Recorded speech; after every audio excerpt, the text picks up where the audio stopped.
সরাসরি গ্যাস, এগুলো ইউজ করে আমি ট্রান্সপোর্ট চালাচ্ছি।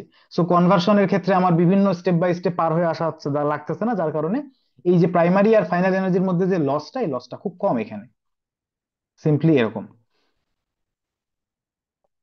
আচ্ছা, এইবার এই চ্যাপ্টারের একমাত্র গুরুত্বপূর্ণ বোঝার জিনিস, এই জিনিসটা আসলে দেখলে মাথা ঘোরে, কিন্তু মাথা ঘোরার কিছু নাই। এটা সিম্পল, সিম্পলি যদি আপনি এটা বোঝার চেষ্টা করেন ঠান্ডা মাথায়, স্টেপ বাই স্টেপ, আপনি সেটা বুঝতে পারবেন। তো সেই ক্ষেত্রে আগে আমি বেসিক এটার ইনিশিয়াল এবং ফাইনাল স্টেপটা বুঝাইনি আপনাদের, খুব মনোযোগ দিয়ে সবাই শুনবেন এটা।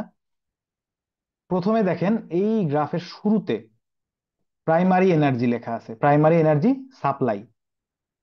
আচ্ছা, আর একেবারে নিচে খেয়াল করে দেখেন ফাইনাল এনার্জি কনজাম্পশন।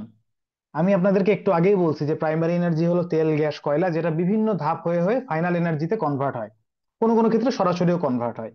তো এই যে এর যাত্রাটা, সেই যাত্রাটা এখানে এই ডায়াগ্রামের মাধ্যমে দেখানো হয়েছে, যে প্রাইমারি এনার্জি কোন কোন ধাপ হয়ে ফাইনাল এনার্জি পর্যন্ত আসতেছে, কোন প্রাইমারি এনার্জি কোন ক্ষেত্রে বেশি ব্যবহার হচ্ছে, এই জিনিসটা রিপ্রেজেন্ট করে। এখানে এক এক বছরের ডাটা আছে আমাদের বাংলাদেশের ক্ষেত্রে। তো এক বছরের রিয়েল লাইফ ডাটা নিয়ে এই ডায়াগ্রামটা বানানো, এটাকে বলা হলো এনার্জি ব্যালেন্স ডায়াগ্রাম। তো এই ডায়াগ্রামটা দেখলে আপনি বুঝতে পারবেন যে বাংলাদেশের কি পরিমাণ প্রাইমারি এনার্জি আমরা ইম্পোর্ট তৈরি করতেছি বা প্রোডাকশন করতেছি, এবং তার থেকে আমরা কতটুকু ফাইনাল এনার্জি ফাইনালি পাচ্ছি। তো মাঝখানে ইন বিটুইন আমার কোথায় কোথায় কতটুকু লস হচ্ছে বা কি কনভার্সন হচ্ছে, ইচ অ্যান্ড এভরি ডিটেল আপনি একটা ডায়াগ্রামের ভিতরে পাবেন। এটা হলো এটার কাজ। এটা একটা ম্যাপ সিম্পলি, এবং এটা বছর প্রতি এক বছরের জন্য এটা তৈরি হয়। এক বছরের ডাটা নিয়ে এরকম প্রতি বছর একটা একটা করে তৈরি হয় এনার্জি ব্যালেন্স ডায়াগ্রাম। তো এইখানে শুরুতে আমরা বললাম, এই যে উপরে দেখেন সবাই প্রাইমারি এনার্জি আসতেছে কত, 55,487 কিলোটন অফ অয়েল ইকুইভ্যালেন্ট। টিওই মানে টন অফ অয়েল ইকুইভ্যালেন্ট, আর তার আগে কে মানে হলো কিলো, যেমন কিলো, হেক্টর, ডেকা, ডেসি, সেন্টিমিলি, কিলোমিটার, মিলিমিটার, ওরকম।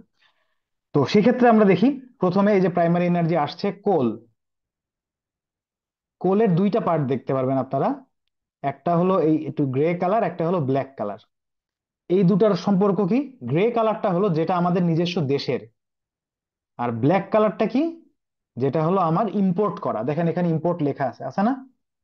যেটা ইম্পোর্টেড প্রাইমারি এনার্জি সেটার পাশে ইম্পোর্ট লেখা থাকে, সেটা ব্ল্যাক কালারে দেওয়া থাকে, আর যেটা আমার নিজের দেশে প্রোডাকশন হচ্ছে সেটা গ্রে কালারে থাকে। আচ্ছা, এরপরে হলো অয়েল। অয়েলের ক্ষেত্রেও সেম, খেয়াল করে দেখেন সবাই।